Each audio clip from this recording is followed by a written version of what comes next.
Hot take, Zone 2 training won't make you any faster. Plainly because that is not the goal of Zone 2 training. I recently had a commenter say that they did Zone 2 training for over a year and noticed that they didn't get any faster. And that makes a lot of sense. Zone 2 training is for building aerobic base and efficiency.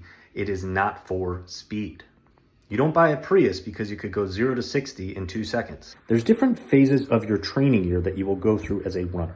The first one is general prep. That is when you want to increase your volume still at a low intensity. This is where you do Zone 2 training. And when I say volume, I am talking about miles and time. So higher amounts of miles, higher amounts of time running in this specific phase.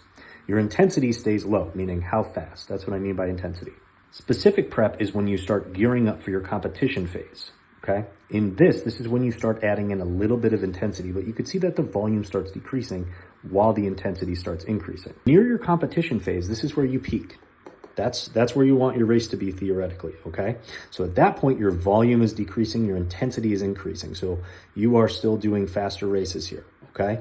While lowering your volume. Then after your peak phase, you go into recovery phase. This is where you drop both and you let your body recover. If you're only ever doing Zone 2 running and never adding in interval and tempo training, that is when you don't increase speed. Zone 2 training is a tool for efficiency and injury prevention, but it is not the only tool in your toolkit, and you should not use it as the only tool in your toolkit. I have training plans at the link in my bio that will help you out with this a little bit better. If you want to learn more about running injury prevention and performance, follow along.